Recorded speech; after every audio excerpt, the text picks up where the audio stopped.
Israel से। देखिए, Israeli फ़ौज का दावा है, कहना है कि उसने जनूबी लेबनान के 3 कस्बों को निशाना बनाया है।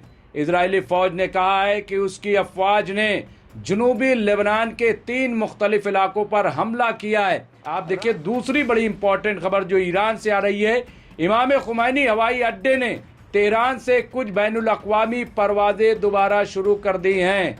तो ये देखिए, इससे ये साफ एक और जो खबर आ रही, जैसा कि हमने बताया कि जो पाकिस्तान से ताल्लुक़ रखती है।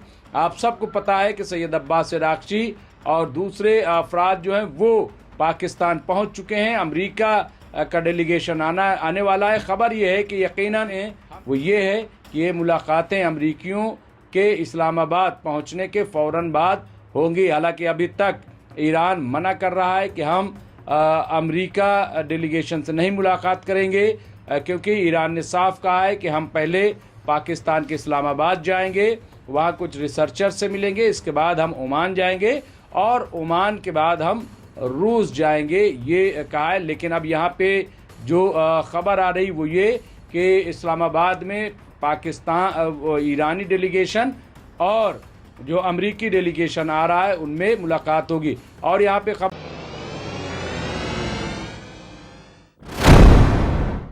आदाब, मैं हूं मुमताज़ आलम रिजवी और मैं इस वक्त बात करूंगा मिडिल ईस्ट की कुछ अहम खबरों की। इजराइल से खबर है, ईरान से खबर है और पाकिस्तान से। मैं ये तीनों बड़ी खबर आपके खिदमत में पेश कर रहा हूं। सबसे पहले इजराइल से। देखिए, इजरायली फ़ौज का दावा है, कहना है कि उसने जनूबी लेबनान के 3 कस्बों को निशाना बनाया है। इजरायली फ़ौज ने कहा है कि उसकी अफवाज ने जनूबी लेबनान के 3 मुख्तलिफ इलाकों पर हमला किया है। रात भर की कार्रवाइयों में हिजबुल्लाह के रॉकेट लॉन्चरों को निशाना बनाने का दावा किया गया है। तो ये आप देखिए, ये मैं इसलिए कह रहा हूं कि ये बड़ी इंपॉर्टेंट खबर है, क्योंकि एक तरफ जहां पे जंगबंदी की बात हो रही है कि सीज फायर हो गया है इजराइल और लेबनान में, लेकिन दूसरी तरफ आप देखिए कि ये मानने के लिए इजराइल तैयार नहीं है। लगातार हमले कर रहा है, लगातार जंगबंदी की खिलाफ वर्जी कर रहा है, लेकिन कोई बोलने के लिए तैयार नहीं है कि आखिर जब जंगबंदी है तो इस तरह की कार्रवाई क्यों? क्या जंगबंदी के यही माने होते हैं? क्या जंगबंदी के बाद इस तरह की कार्रवाई हो सकती है कि हमला करो, मारो, लूटपाट करो? क्योंकि खबर ये आ रही है कि साउदर्न लेबनान में बड़े पैमाने पर जो आईडीएफ के लोग हैं वो लूटमार कर रहे हैं, वहाँ पे चोरियां कर रहे हैं, सामान, जेवर, ये सब। तो आखिर ये इजाज़त कौन दे रहा है? यही हाल आप देखिए गजा में भी हुआ था, अब भी हो रहा है, यही हाल लेबनान में हो रहा है। आखिर ये खामोशी क्यों? दुनिया क्यों चुप है? क्यों अरब के लोग चुप हैं? क्या उनकी आंखों में पानी मर गया है? लेबनान में ये हालत है, लेकिन कोई बोलने के लिए तैयार नहीं। और फिर मैं तो ये कहता हूँ कि अमेरिका क्या कर रहा है?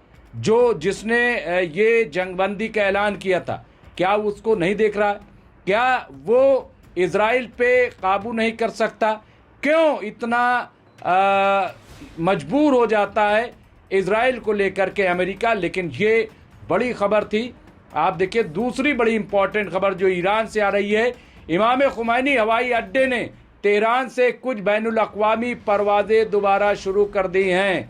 तो ये देखिए, इससे ये साफ जाहिर हो रहा है कि हालात जो हैं वो पहले के मुकाबले काफ़ी नॉर्मल हो रहे हैं। और ये भी मैं आपको बताता चलूँ कि अभी जो डेलीगेशन है वो पाकिस्तान में मौजूद है, ईरानी डेलीगेशन।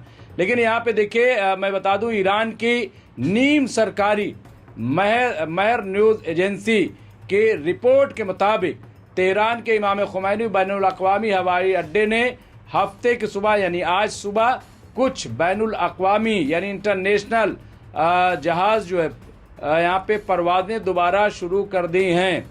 रिपोर्ट के मुताबिक तेहरान से इब्तदाई मुसाफिर परवाज़ें सऊदी अरब में मस्कट, इसके अलावा इस्तांबुल और मदीने के लिए रवाना हुई हैं।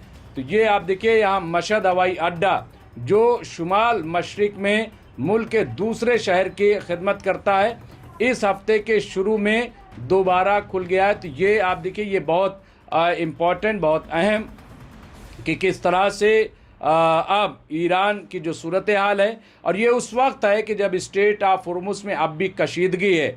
जो अमेरिका है उसने अब भी नाकाबंदी कर रखी। हालांकि ख़बर यह है कि 34 जहाज़ निकालने में ईरान कामयाब है, यानी ईरान जो है अपने तौर पे पूरी उसी अंदाज से स्ट्रेट ऑफ होर्मुज़ पे अपना कंट्रोल कायम किए हुए है। इसके साथ साथ डेलीगेशन जो गया, मैं उस पर भी बात करूंगा। एक और ख़बर, इजरायली फ़ौज ने कहा है कि उसने जनूबी लेबनान में, ये हमने ख़बर यहाँ पे आप देखिए, जनूबी लेबनान में दायरुज़ ज़ाहिरीन यहाँ पे रेमान और अल सामिया में हिजबुल्लाह के असासों को निशाना बनाया है।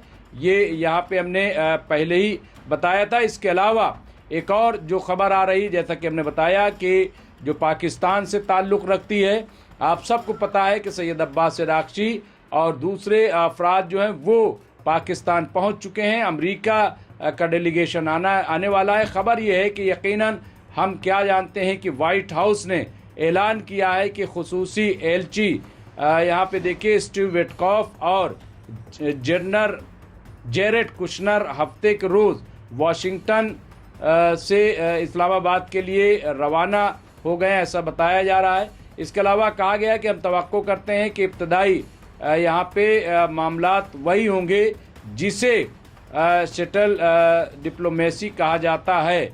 दूसरे लफ्ज़ों में ईरानी एक कमरे में होंगे, अमरीकी दूसरे कमरे में होंगे और पाकिस्तान आगे पीछे होने वाला दरमियान, यानी वो यहाँ का मैसेज वहाँ, वहाँ का मैसेज वहाँ, वो सालसी का काम करेगा। तो यहाँ पे आप देखिए, हम जिस चीज़ की तवक्को करते हैं वो ये है कि ये मुलाकातें अमरीकियों के इस्लामाबाद पहुँचने के फ़ौरन बाद होंगी। हालांकि अभी तक ईरान मना कर रहा है कि हम अमरीका डेलीगेशन से नहीं मुलाकात करेंगे, क्योंकि ईरान ने साफ कहा है कि हम पहले पाकिस्तान के इस्लामाबाद जाएंगे, वहाँ कुछ रिसर्चर से मिलेंगे, इसके बाद हम ओमान जाएंगे और ओमान के बाद हम रूस जाएंगे, ये कहा है। लेकिन अब यहाँ पे जो ख़बर आ रही वो ये कि इस्लामाबाद में पाकिस्तान ईरानी डेलीगेशन और जो अमरीकी डेलीगेशन आ रहा है उनमें मुलाकात होगी। और यहाँ पे ख़बर ये है कि और जो हम जानते हैं वो ये है कि इम्कान है कि ये बहुत कम, यानी बहुत कम है, लेकिन बराह रास्त मुज़ाकरात का इम्कान है। लेकिन ये इस बात पर मुनहसिर होगा कि फ़रीक़ैन, यानी जो पक्ष हैं वहाँ एक दूसरे को कितनी अच्छी तरह से कबूल करते हैं और क्या पेशरफ्त हो सकती है। तो बहरहाल कोशिश यही है कि बातचीत शुरू हो जाए। अब किस तरह की होगी, लेकिन यकीनी तौर पर ये इस्लामाबाद में हुक्काम का मकसद है कि हुक्काम चाहते हैं कि बातचीत हो। और जाहिर सी बात है कि पाकिस्तान चाह रहा है कि वो ये जो पेशरफ्त हो रही है उसमें कामयाबी हासिल करे और पूरी दुनिया की तवज्जो अपनी तरफ करे। उसे फ़ायदा भी हुआ। आप देखिए यूएई का जो कर्ज़ था पाकिस्तान उसे अदा करने में कामयाब हो गया, क्योंकि सऊदी अरब ने काफ़ी मदद की है। हो सकता है आने वाले दिनों में और हो। तो पाकिस्तान का यही मकसद है। पाकिस्तान आप देखिए, लेकिन क्या वाकई ये बातचीत हो पाएगी, ये देखने वाली बात होगी। तो ये इस वक्त की कुछ बड़ी खबरें थी। पाकिस्तान में हलचल तेज़ है, लेकिन क्या अमेरिका के वाइस प्रेसिडेंट जेडी वेंस आएंगे नहीं आएंगे, अभी कुछ भी तय नहीं है। किस तरह से बातचीत होगी, जो भी इस सिलसिले में अपडेट होगा हम आपको अपडेट करते रहेंगे। देखते रहे एमएमसी न्यूज़ इंडिया। बहुत बहुत शुक्रिया।